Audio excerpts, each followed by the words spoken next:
श्री राधे राधे। भक्तों, भक्त चरित्र की कितनी महिमा होती है कि स्वयं परमात्मा के अवतार भगवान गौरांग महाप्रभु स्वयं श्रीमुख से भक्त चरितावली सुनाते हैं, भक्त की चर्चा करते हैं, भक्त का चरित्र सुनाते हैं। महान भक्त माधवेंद्र पुरी की सुंदर चर्चा करते हुए गौरांग महाप्रभु ने बताया अपने अनुयायियों को कि माधवेंद्र पुरी ने कृष्ण दर्शन दो, कृष्ण दर्शन दो, प्राण जा रहे हैं, ऐसे बोलते बोलते शरीर छोड़ा था। किंतु जिस समय वो बोल रहे थे और बिल्कुल शरीर छूटने को ही था,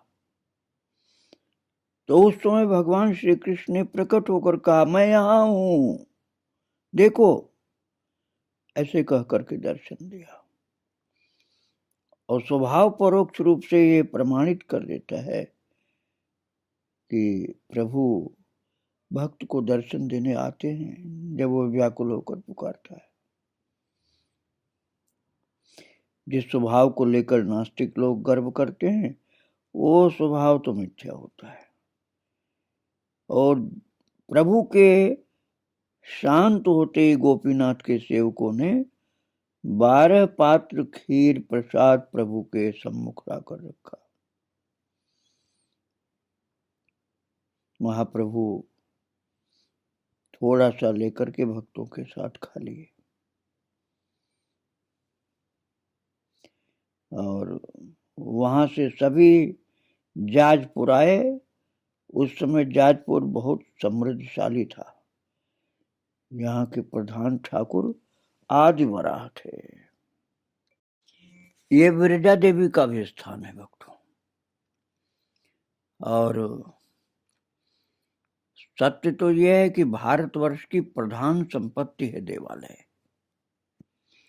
जो जाजपुर की अवस्था थी, एक समय यही अवस्था समस्त भारतवर्ष की थी। और मुसलमान भारतवर्ष पर अधिकार करके देवालयों को बहुत नुकसान पहुंचाए थे। इससे भारतवर्ष एक प्रकार से बहुत देवालयों की दृष्टि से क्षतिग्रस्त हो गया था। किंतु वे उड़ीसा में प्रवेश नहीं कर सके। ये भी एक आश्चर्य की बात है कि उड़ीसा में वो प्रवेश नहीं कर सके विध्वंसकारी लोग। अतः भारतवर्ष की प्राचीन संस्कृति का साक्षी स्वरूप यह उत्कल देश था। जाजपुर में बहुत से ब्राह्मण इन देवालयों को लेकर ही जीवन यापन करते थे। जाजपुर की एक और संपत्ति थी वैतरणी नदी। इसके दशाश्वमेध घाट पर भक्तों के साथ स्नान करके प्रभु वराह दर्शन करने गए। वहां बहुत देर नृत्य करके अन्य देवालय देखने चले गए जो और मंदिर थे। प्रभु विरजा देवी के दर्शन करके गोपी भाव से अभिभूत हो गए। हाथ जोड़कर उनसे कृष्ण प्रेम की भिक्षा मांगी। सभी देव दर्शन में तन्मय थे। इसी बीच श्री गौरचंद्र अदृश्य हो गए। खोजने पर नहीं मिले तो एक संकेत स्थान निर्धारित करके सभी लोग नगर के समस्त देवस्थानों में प्रभु को तलाशने लगे। दोपहर को सभी संकेत स्थान पर उपस्थित हुए और प्रभु का कुछ पता नहीं चला। तब श्री नित्यानंद जी ने कहा, आओ हम सब भिक्षा करके इस स्थान पर विश्राम करें। प्रभु हम सबको छोड़कर क्यों जाएंगे? और यदि वे सच में छिपे हैं तो हमारी क्या साध्य है कि उन्हें खोज सकें? हमारी ताकत इतनी नहीं है कि हम खोज सकें जब वो छिपेंगे तो। वे मुख से कुछ भी बोलें, पर वे भक्तवत्सल हैं। हम सबको अनाथ करके वे नहीं जा पाएंगे।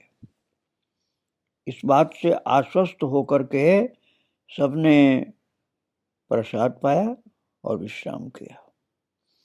अगले दिन सुबह सच में ही प्रभु आकर के उपस्थित हो गए।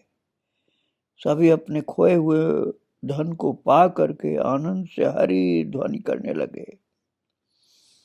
प्रभु के अदृश्य होने का और कोई कारण नहीं था। सबके साथ देव दर्शन का सुख नहीं मिलेगा, ऐसा सोच करके वे सबको छोड़कर अकेले ही सब देवालयों में दर्शन करने चले गए थे, क्योंकि भक्तों दर्शन तो अकेले में ही भक्त को आनंद प्रदान करता है। उसके बाद लोग कटक पहुंचे। कटक उड़ीसा की राजधानी प्रताप रुद्र का वासस्थान था। उस समय वहां दिन रात सेना का कोलाहल सुनाई देता था। प्रभु लोक संघ के भय से वन पथ से ही जा रहे थे। जहां देवस्थान थे वहां राजपथ पर आ रहे थे। वे साक्षी गोपाल का दर्शन करने कटक आए और राज कार्य में व्यस्त रहने के कारण राजा उनके विषय में कुछ नहीं जान पाए। इस प्रकार प्रताप रुद्र के भावी जो थे संत्राता कहिए, उत्तराधिकारी कहिए, उनके भवन के नजदीक से बिना उनकी जानकारी के निकल गए। कटक के नीचे महानदी है। प्रभु यहाँ भक्तों के साथ स्नान करके गोपाल दर्शन के लिए गए और साक्षी गोपाल श्री गौरांग जैसे ही हैं। दोनों का ही अद्भुत शरीर, कमल नयन और एक जैसी भंगिमा। भक्तों को बोध होने लगा कि दोनों ही एक वस्तु या एक प्रकार के ही हैं। विशेष रूप से जब श्री गौरांग और गोपाल दोनों एक दूसरे की ओर देख रहे थे, तब इन लोगों को लगा कि दोनों ही एक हैं, बस पृथक होकर बात कर रहे हैं।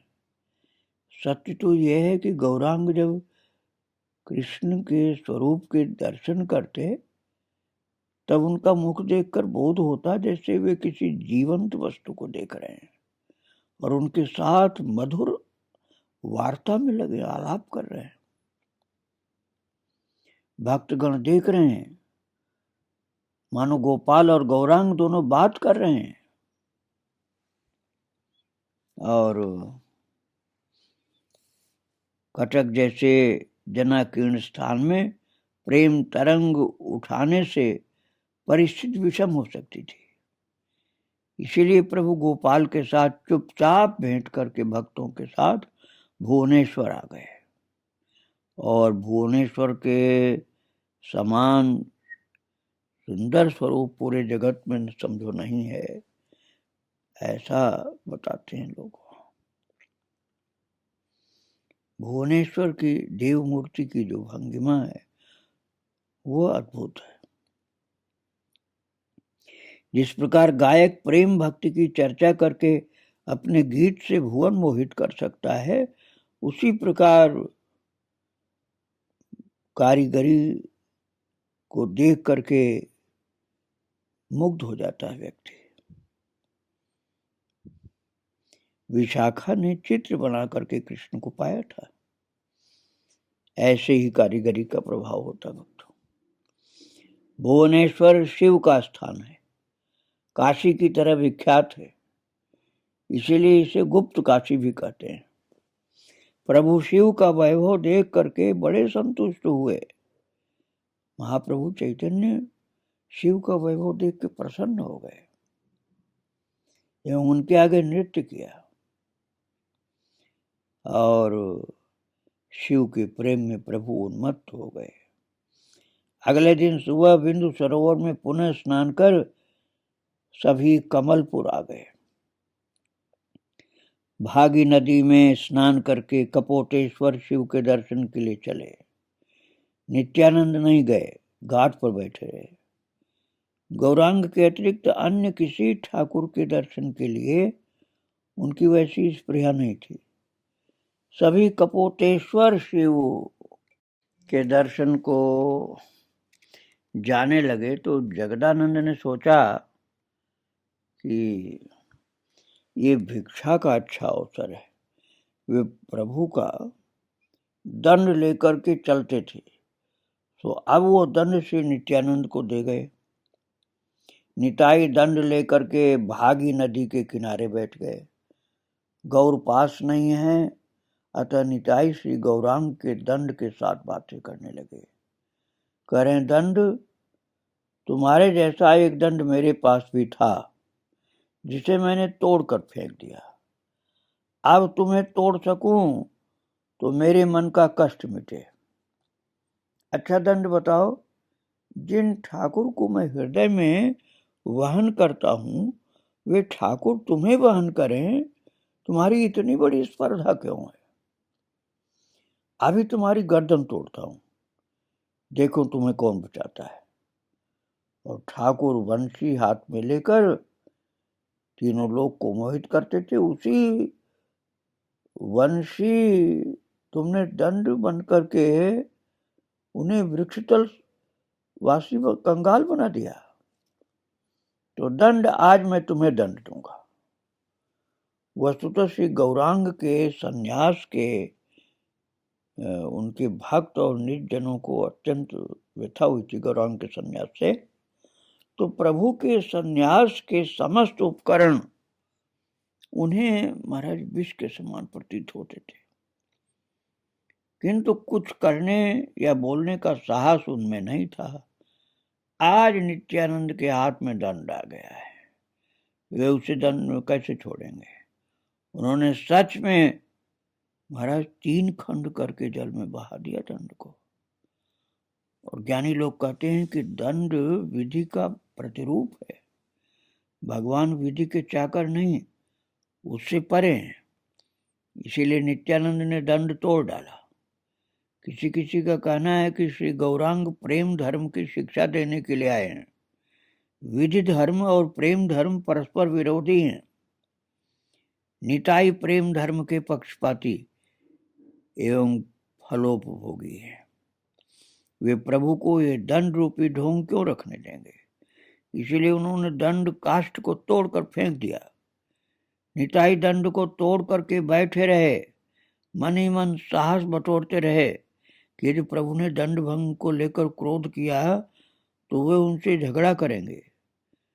तभी से भागी नदी का नाम हुआ दंड भांगा नदी। और भक्तों, प्रभु कपोतेश्वर दर्शन करके फिर चल दिए और नित्यानंद ने उनका दंड तोड़ दिया था। इस ओर उनका ध्यान भी नहीं गया। वे इससे अवगत भी हैं कि नहीं है, भक्तगण नहीं जान सके। कमलपुर छोड़ते ही प्रभु को मंदिर का चूड़ा दिखाई दिया। देखते ही जैसे चैतन्य हुआ, पूछा ये क्या है? भक्तों ने उत्तर दिया, श्री मंदिर का चूड़ा।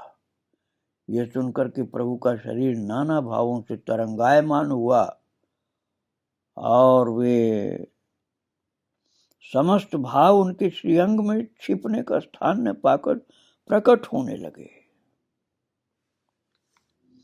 प्रभु ने जब चूड़े के दर्शन किए तो स्तंभित हो गए और उनका मन दास्य भाव से श्री नीलाचल चंद्र में निविष्ट हो गया। श्री कृष्ण का स्थान है वृंदावन, अब उनका स्थान नीलाचल हो गया। तो श्री कृष्ण नीलाचल के मंदिर में अवस्थित हैं। श्री मंदिर का चूड़ा बहुत दिनों के बाद बहुत कष्ट एवं साधना के पश्चात प्रभु ने दर्शन किया। ये चूड़ा क्या है? मंदिर का साक्षी है। मंदिर क्या है? इसमें कृष्ण विराजमान है जगन्नाथपुरी के मंदिर में। उसी को नीलाचल कहा जाता है, जगन्नाथपुरी को। तो प्रभु चित्रपुतलिका की भांति चूड़े के अग्रभाग का दर्शन करते रहे, दर्शन करने लगे। और वे देखते हैं कि बालक वनमाली चूड़े के अग्रभाग में खड़ा होकर हंसते हुए उनका आवाहन कर रहे, मानो कह रहे हैं कि देखो, जैसे तुम मुझसे मिलने के लिए व्यग्र हो, मैं भी तुम्हारे स्वागत के लिए खड़ा हूं। श्री मंदिर के चूड़े के ऊपर बाल गोपाल त्रिभंग मुद्रा में खड़े हैं। गले में वनमाला, मस्तक पर मयूर पंखी चूड़ा, सर्वांग पुष्पमाला से सज्जित, बाएं हाथ में मुरली। श्री गौरांग भक्तगण सहित खड़े होकर देख रहे हैं और वनमाली हंसते हुए दाएं हाथ से प्रभु को बुला रहे हैं। और भक्तों, ये कैसा अद्भुत दृश्य था कि महाप्रभु वनमाली अर्थात भगवान कृष्ण को देख रहे हैं और भगवान कृष्ण एक हाथ से इशारा देकर बुला रहे हैं अपनी ओर। श्री निमाई भगवान होकर बाल गोपाल का दर्शन कर रहे हैं और वो भक्त रूप धारण कर भक्त का कर्तव्य लाभालाभ एवं सुखासुख क्या है ये जीवों को दिखा रहे हैं। श्री निमाई ने जितनी भक्ति के बल पर बाल गोपाल के दर्शन किए, तुम्हारे अंदर भी अगर उतनी भक्ति हो तो तुम्हें भी बाल गोपाल हंस हंस कर इसी प्रकार बुलाएंगे। महाप्रभु के अंदर तो इतनी भक्ति थी कि भगवान कृष्ण प्रकट होकर बुला रहे थे। बाल गोपाल के दर्शन करते ही प्रभु ने श्लोक बोलना शुरू किया और बोलते बोलते मूर्छित होने लगे और अत्यधिक आनंद में हृदय में एकदम जैसे मूर्छा सी आने लगी और समाधि कह सकते हैं आप, समाधि लग गई।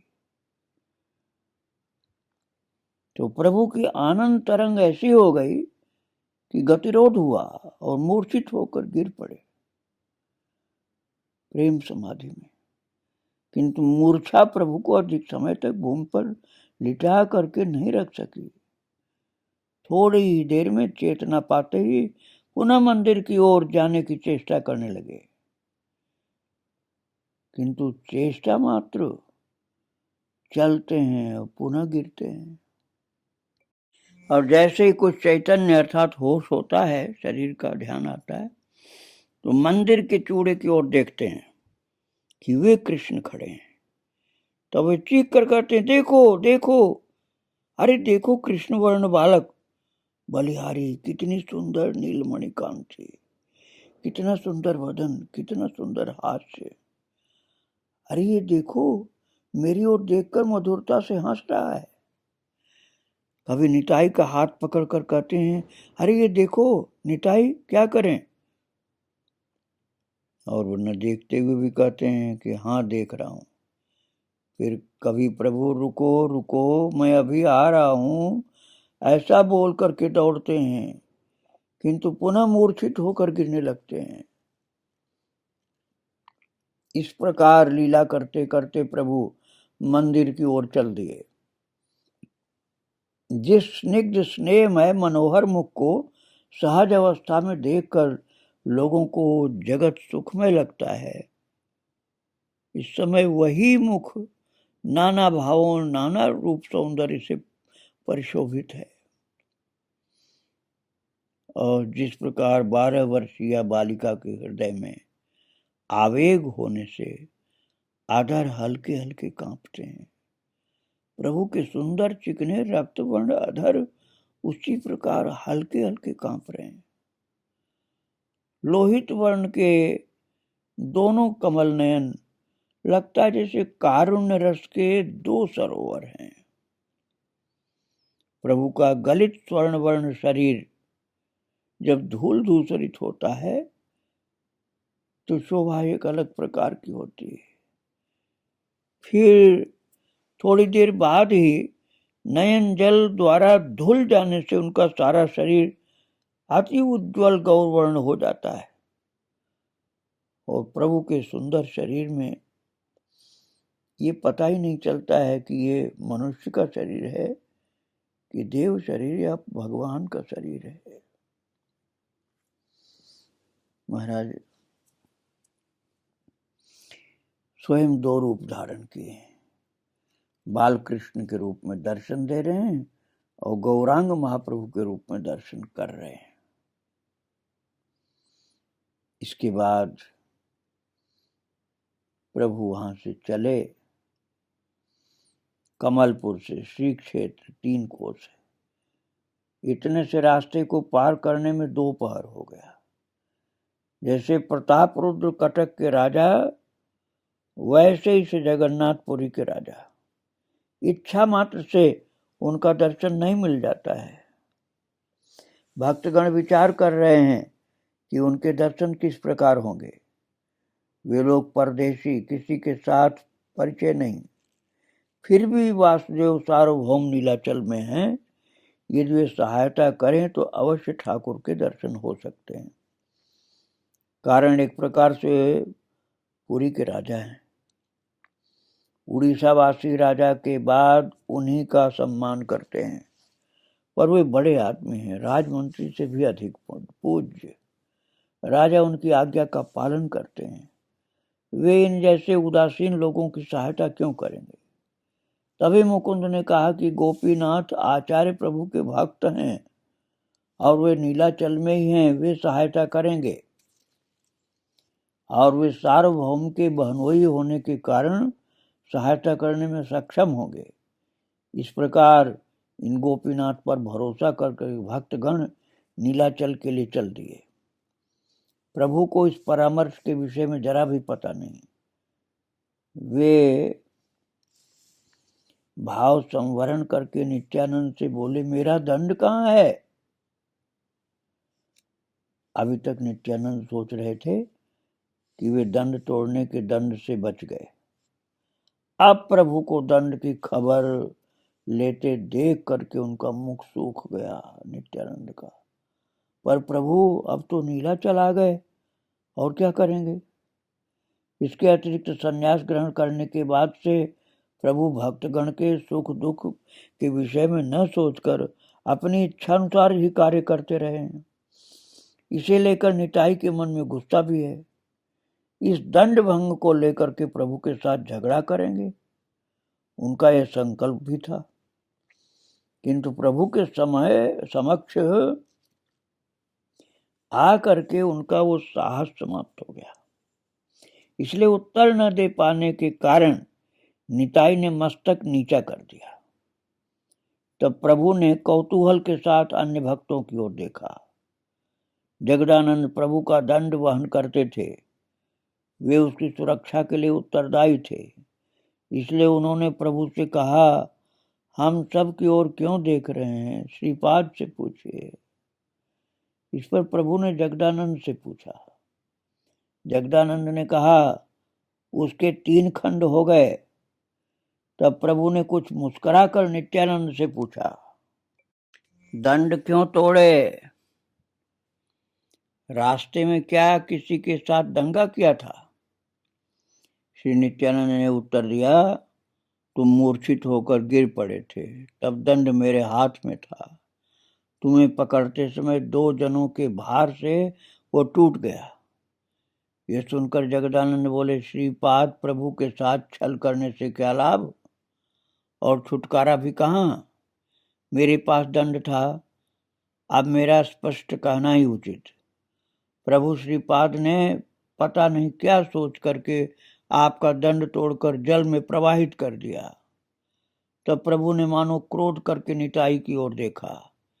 निताई अब या तो प्रभु के चरणों में गिरे या उनसे झगड़ा करें, इनमें से चुनना होगा कि क्या करना है। किंतु थोड़ा झगड़ा करने की इच्छा भी है, इसलिए बोले, वो मैंने जानबूझकर ही तोड़ा है, एक बांस ही तो था, इसका जो दंड है दो। प्रभु के मुंह पर जवाब दे करके निताई को भय हुआ। भक्तगण भी चिंतित हुए। प्रभु भी थोड़ा क्रोध करते हुए बोले, सन्यासी के दंड में समस्त देवताओं का वास होता है और तुम कहते हो कि एक बांस। ये सच है कि निताई के लिए दंड एक बांस के अतिरिक्त और कुछ नहीं। प्रेम भक्ति के भजन में सन्यास का या अन्य किसी नियम का प्रयोजन ही क्या। ब्रज की गोपिकाएं जो थी, उनमें से क्या किसी ने कभी दंड धारण किया था। किंतु निताई ने और बहस न करके एक अति मधुर उन्मत्त उत्तर दिया, अच्छा, तुम्हारे बांस में समस्त देवता वास करते हैं, अब तुम उन सबको कंधे पर बिठाकर घूमोगे, ये हम कैसे सहन कर सकते हैं। इस बात से प्रभु का क्रोध नहीं गया, किंतु भक्तगण जिस तरह डरे हुए थे वैसा क्रोध प्रभु ने नहीं किया। फिर भी प्रभु अत्यधिक क्रोध करेंगे ये सोचने के कारण था लोगों को, वे किसी को भी नियम भंग नहीं करने देते थे, ये लोग सोच रहे थे। ऐसा होने पर भारी शासन करते, स्वयं भी नियम भंग नहीं करेंगे ये निश्चित था। दंड धारण करना संन्यास का नियम है, गुरु ने दंड दिया है, इसके भंग हो जाने की स्थिति में पुनः उनके पास जाकर एक दंड लेना होगा, किंतु वे कहाँ हैं और उनके गुरु केशव भारती भी कहाँ। यदि प्रभु संन्यास के नियम की रक्षा के लिए कहते हैं कि दंड भंग के साथ धर्म भ्रष्ट हो गया, अतः मैं अग्नि में प्राण त्याग करूंगा, तो कह सकते थे। इसलिए दंड भंग करना श्री निताई के लिए कम साहसिक कार्य नहीं था, वो नित्यानंद ही कर सके थे। अन्य किसी में इतना साहस न था न सामर्थ्य, और इसके अतिरिक्त दंड के प्रति प्रभु की स्वयं की श्रद्धा नहीं थी, वो बताने की आवश्यकता नहीं। परोक्ष रूप से यह दंड धारण करके वो जैसे एक प्रकार से संन्यास धर्म का पालन कर रहे थे। तो प्रभु कह रहे हैं, तुम सब ने मेरे साथ आकर खूब उपकार किया, सिर्फ दंड मेरा संबल था, वो भी श्री कृष्ण की कृपा से भंग हो गया। अब तुम लोग मेरे साथ नहीं जा पाओगे, या तो तुम लोग आगे जाकर जगन्नाथ दर्शन करो या मैं आगे जाता हूँ। मुकुंद ने कहा, तुम आगे जाओ। यही अच्छा कह करके प्रभु दौड़ पड़े। सत्य तो यह है कि प्रभु चाहते थे कि वे अकेले ही मंदिर में प्रवेश करें और अकेले ही जगन्नाथ से भेंट करें। इस प्रकार की इच्छा क्यों थी, ये तो हम बाद में समझ पाएंगे। वास्तव में एकांत में प्रभु दर्शन उनको अच्छा लगता था, सत्य बात तो ये है। तो दंड भंग के बहाने क्रोध किया था, और क्रोध का सहारा लेकर भक्तगण को पीछे छोड़कर वे अकेले ही श्री मंदिर की ओर तीर की भांति दौड़ पड़े। तो भक्तों, महाप्रभु जा रहे हैं नीलाचल भगवान का दर्शन करने, जगन्नाथ भगवान का। ये झांकी आप मन में रखिए, आगे की चर्चा फिर करेंगे कल। श्री राधे राधे, जय जय श्री राधे श्याम, जय जय श्री सीताराम। गौरांग महाप्रभु की जय। श्री राधे।